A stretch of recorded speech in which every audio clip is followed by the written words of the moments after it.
आज पीलीभीत की राजनीति में जो चेहरा किसी पहचान का मोहताज नहीं है, भारतीय जनता पार्टी से प्रत्याशी है और एक साधु के वेश में है, उस पे अनेक चर्चाएं होती हैं। स्वामी प्रवक्तानंद जो भारतीय जनता पार्टी से बरखेड़ा विधानसभा से प्रत्याशी हैं, और आप ये जो मेरे पीछे देख रहे हैं ये उनका निवास स्थान है। वो इस बरखेड़ा विधानसभा की ही एक ग्राम पंचायत है रामपुरा, उसी के रहने वाले हैं। और मैं उस पे चर्चा करने के लिए वो कैसे एक साधु राजनीति में आता है, कैसे उसका राजनीतिक जीवन की शुरुआत होती है, कैसे वो एक गृहस्थ आश्रम से राजनीति में प्रवेश करते हैं, कैसे उन्होंने घर छोड़ा, साधु बने, राजनीति में गए, इन तमाम सवालों के साथ मैं उनके परिवार वालों से मिलूंगा और इस पे बात करेंगे, दिखाने की कोशिश करेंगे कुछ उनके जीवन के ऐसे पहलू जिनसे जनता अभी वाकिफ नहीं है। एक अंकल जी हैं मेरे साथ में जो शायद उनके ताऊ हैं, इनसे बात करते हैं हम। क्या नाम है अंकल जी आपका? ये कौन सा गांव है? रामपुरा। जहां हम बैठे हैं ये किसका घर है? ये प्रवक्तानंद का। प्रवक्तानंद भाई का पत्थर दोनों का। अच्छा, मतलब उनके भाई भी इसी में रहते हैं। क्या है इनकी कहानी, कैसे ये राजनीति में पहुंचे? अब इनकी राजनीति देखो, इनने बहुत पापड़ पहले। सबसे पहले तो ये बताइए कि ये साधु कैसे बने, क्योंकि इनके साधु बनने वाली बता रहा हूँ कि इनने साधु जैसे हरिद्वार से साधु बुलाया, यहाँ सत्संग कराओ 5 बार सब सत्संग रामपुरा में हो, तो उन्हें वहीं से लगन लग गई साधु वाली। तब से जो साधु है उन्हें इनके संग में है अलकानंद जी। उसके बाद में अलकानंद कमजोर पड़े, मतलब आजाद हो गए हमारी तरह, तो उनने इन्हें जगह लेके वहाँ दे दी पुलखमड़िया जगह लेके गए थी, यहाँ इनने आश्रम बना दो, तब से भी साधु है।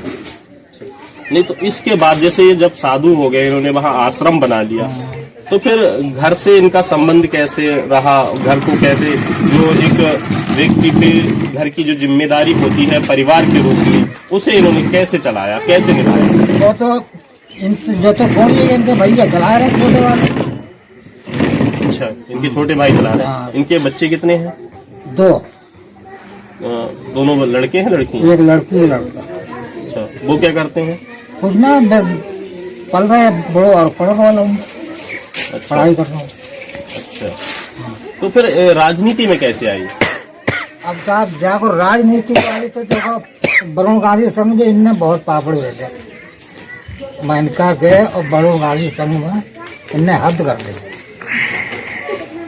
अच्छा, जैसे ये मेनका गांधी के साथ में, वरुण जी के साथ में, ये इन्होंने इतना समय गुजारा, आज लगभग कितने साल का राजनीति करियर गुजारा? कम से कम 5-6 साल साथ ही उनके संग में। उन्हें उससे ज्यादा हो गया, मुझे लगता है उससे ज्यादा हो गया। ज्यादा हुई, वो अंदाज बता रहा हूँ ना, अभी हो ज्यादा गई है। तो मगर देखो मेनका जो है उसका वरुण गांधी, ये तो बहुत चालाक चिड़िया है। कैसे? कब से, क्यों कि हमारे इन्हें कब से रहे, मगर कोई विकास हमारे पीलीभीत जिला में इनने ना दिखाओ, कोई विकास। इसमें मेनका गांधी और वरुण गांधी जी? हाँ, कभी कुछ ना दिखाओ आज तक। पीलीभीत में कोई विकास नहीं हुआ? कोई विकास नहीं। अच्छा, तो जैसे प्रवक्तानंद जी जो हैं इस गांव के हैं और वो उनके साथ रहते थे और वो सांसद हैं, तो कभी इन्होंने जैसे गांव के विकास के लिए मतलब कहीं रोड डलवा दिया या किसी की मदद की हो या कुछ ऐसा कार्य हुआ? कुछ ना कतई एक पैसा को जब बालकों बैठे कोई बता दे तो करो। अब प्रवक्तानंद जी अपने बरखेड़ा विधानसभा से चुनाव लड़ रहे हैं। हाँ, तो इस बार कैसा लग रहा है गांव वालों को, या आगे क्या उम्मीदें हैं कि आप कुछ करेंगे? या अब भाई महाराज जी या तो उनके भविष्य बताए कि करेंगे या ना करेंगे, जनता ताऊ है ना। हाँ, जनता ऐसे उसमें लगी है। अभी अगर हमारे इंडिया को बन जाए वो तो कुछ विकास करे। अब मैं आपको अगर दिखाऊं तो क्या दिखाऊं, ऐसी ऐसी अंजना पड़ी कि मुश्किल में निकल जाए पाऊँ हमारे तुम्हारे गांव में। हाँ एक टाइम। और ना मानो इन बाल का पूछ रहे हो, मैं कल तो अच्छा, जब ये प्रवक्तानंद जी गांव में रहते थे तो लोगों के बीच में इनका संपर्क कैसा था? मतलब लोगों से मिलना जुलना वाला स्वभाव या कैसा क्या था तब, क्या था गांव में? देखो महाराज बहुत सब बढ़िया चल रहा है, ऐसी कोई बात ना तो मतलब किसी चंगा प्रसाद वाली कोई बात है, न गाड़ी पकड़ी, कोई तरह को कोई विवाद ना है। आप सब और ना आप जब ना है इस टाइम। अब आप 2022 में चुनाव आ रहा है, आप वोट किसको देंगे?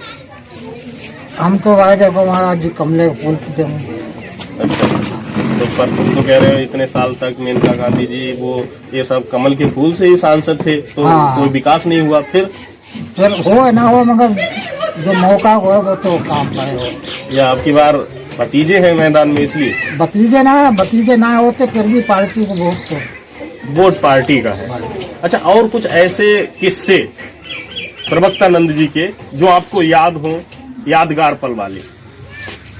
वह महाराज जी हमारे लिए तो सब कुछ जो उनने करो आज तक अच्छो ही करो, और हम बराबर सत्संग उनके लगे रहे, जितो लग मिलो, जिस तरीका से हाथ पाने से दौड़ भाग के वो कार्य उनके संग में हम कर चले आए, और भी कर रहे हैं और करते रहेंगे जब तक। आप भी सत्संग में जाते हैं? हाँ। अच्छा, तो सत्संग में कहाँ, वहाँ जहाँ आश्रम है वहीं पे जाते हैं या गाँव में होता है? और यहाँ भी बुलाते थे। अच्छा, हाँ। क्या नाम बताया था आपने? बालेराम अपना? नहीं, जो जिन अलकानंद महाराज। अलकानंद महाराज। तो ये थे हमारे साथ में प्रवक्तानंद जी के ताऊ, और इन्होंने बताया कि कैसे महाराज जी एक साधु बने, अलकानंद महाराज जी के सत्संग में गए थे, और फिर लगातार कई बार गांव में सत्संग हुआ, उससे उन्हें जो मिला कहीं ना कहीं उसने उन्हें इतना झिझोड़ा कि वो एक गृहस्थ आश्रम से साधु के ओर आकर्षित हुए, और उन्होंने उन महाराज जी के द्वारा ही दी गई जमीन पे अपना आश्रम बनाया, और अब इस वहीं रह रहे हैं। आगे मैं उनके घर ले चलता हूं आपको, देखते हैं कि कुछ अगर उनकी माता जी से बात हो जाती है तो करते हैं।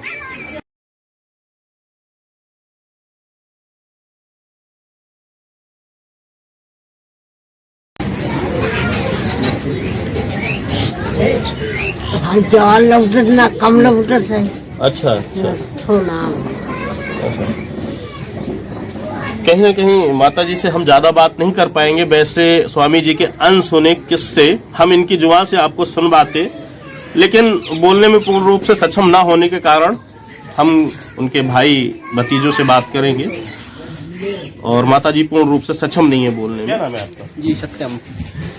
सत्यम, जानते हो प्रवक्तानंद जी को? जी कैसे? ताऊ जी। आपके ताऊ जी? यही रीजन है कि ये बार बार बोला तुम उनके भतीजे हो। जी क्या नाम है आपके पिताजी का? ये प्रवक्तानंद जी कब से राजनीति में आए और यहाँ उनका घर में क्या योगदान रहा था? जी स्वामी जी को कभी लगभग बीजेपी पार्टी में 15 से 17 साल हो गए थे, और स्वामी जी अभी तक मतलब हम तो पैदा भी नहीं हुए थे, जन्म ही नहीं हुआ था, तब तो बीजेपी पार्टी के ही कार्यकर्ता रहे हैं। अच्छा, तो उस समय आपका जन्म नहीं हुआ था जब से वो भारतीय जनता पार्टी में काम कर रहे हैं। लेकिन अब जैसे घर गृहस्थी चलाने के लिए उनका क्या सहयोग रहता है इसमें? नहीं, घर गृहस्थी के सहयोग तो उनका कोई सहयोग नहीं है। हमारा पूरा परिवार हमारे पिताजी पर ही आश्रित है। उनका कोई सहयोग नहीं है। उनके जो बच्चे हैं वो भी हमारे पिताजी पर ही आश्रित हैं। वो तो मतलब राजनीति में गए, उन्होंने अपने जो के हिस्से की जो जमीन थी उन्होंने बेचकर ही अपना आश्रम की जमीन खरीदी, वहाँ पर आश्रम बनाया, और वहीं से ही पॉलिटिक्स में उतरा। यहाँ से अपने हिस्से की जमीन बेच दी उन्होंने, और उसी पैसे से मतलब आश्रम बनाया है? हाँ, इसी पैसे से, कोई किसी ने नहीं मिला है। तो अभी जो अंकल जी ने बताया कि उनको मतलब महाराज जी ने जमीन दी थी लेकिन बनाई उन्होंने नहीं, खरीदी थी महाराज जी की। मतलब वहाँ पे अलकानंद जी आते थे। ठीक है। अच्छा अच्छा, अलकानंद जी वहाँ आते थे। तो ये आपका घर है? हाँ जी, हमारा घर है। अंदर चले? छोटे थे या शायद जन्म भी नहीं हुआ था जब से तो वो राजनीति में? लेकिन क्या जमीन उमीन उन्होंने आपके सामने बेची थी जब घर से गए थे या बाद में? नहीं, कुछ सामने बेची थी, 50% लगभग। तो इसके बाद झगड़ा उगड़ा तो नहीं हुआ घर में आपके पिताजी में और उनमें, क्योंकि जमीन बेची थी? नहीं, वो तो उनने अपने हिस्से की बेची, वो यहाँ से कोई ताल्लुक ही नहीं, आते भी नहीं कहीं से। उनकी जो सिस्टर्स हैं वो भी राखी बांधने वहीं पे जाती हैं आश्रम पे। अच्छा, वो आपकी बुआ जी है ना? हाँ। अच्छा, तो जैसे कभी चाहे कोई कितना भी बड़ा साधु हो जाए या कोई हम और काम भी करने लगे, कितना भी व्यस्त हो, लेकिन परिवार से मिलने की इच्छा होती है। जैसे उनकी माता जी हैं, तो वो जैसे कभी माता जी के दर्शन के लिए या बच्चों से मिलने के लिए कभी आते हैं कि नहीं आते हैं? हाँ, कभी 6-7-8 महीने में आ जाते हैं, बिल्कुल 10-5 मिनट के लिए रुकते हैं दिन में, माता जी से मिलकर आशीर्वाद लेते हैं उनका और चले जाते हैं। तो आर्थिक सहयोग रहता है इस बीच में? नहीं, आर्थिक सहयोग तो ज़्यादा नहीं होता है। ठीक है, जैसे बच्चों की पढ़ाई वढ़ाई के लिए खर्च होता है ना? पढ़ाई का खर्च हमारे पिताजी देते हैं, उनके हमारे पिताजी और चाचा जी। मतलब घर पे जमीन उमीन कितनी है यहाँ पे? हाँ। यहाँ पे 2 एकड़। तो 2 एकड़ जमीन है और 2 एकड़ वो बेच चुके हैं, इसका मतलब अपने से? हाँ हाँ। अच्छा, तो आज जैसे वोट मांगने आए, जी, गांव वालों के लिए उनका कितना सहयोग रहा और गांव वाले इलेक्शन में उनको कितना सहयोग करेंगे? गांव तो हमारा पूरा एक तरफा है और गांव का हर बच्चा योगी मोदी का नाम जानता है। हर बच्चे की जुबान पे योगी मोदी योगी मोदी। नहीं तो ये मतलब वोट किसके, योगी मोदी के नाम पे या इनके नाम पे? वोट तो स्वामी जी के नाम पे, लेकिन हर बच्चा योगी मोदी को जानता जरूर है, उनकी पार्टी हाँ, में वो तो है। तो आपके पिताजी इस समय कहाँ हैं? जी, वो तो इलेक्शन में चल रहे हैं। अच्छा, वोट मांगने जाते हैं साथ में? और इनके बच्चे पढ़ते हैं? वो नहीं जाते हैं? बच्चे मैं तो यही बच्चा पढ़ता है। नहीं वो जाते हैं, स्वामी जी के हाँ, बच्चे? स्वामी जी के बच्चे जाते हैं। तुम नहीं जाते? मैं भी जाता हूँ, मैं अभी तो घर पे आया हूँ। तो नहीं, वोट मांगने जाते वोट हो? मांगने जाता नहीं, आऊंगा नहीं, क्यों नहीं आऊंगा। अच्छा, नहीं जैसे कभी होता है ना कि आपने अभी कहा जैसे अब उनका घर से कोई लेना देना नहीं, लेना देना मतलब वो आर्थिक सहयोग कोई भी नहीं है। सहयोग नहीं है, लेकिन घर वालों का सहयोग है। जो पीछे मेरे आप देख रहे हैं, यही उनका घर है।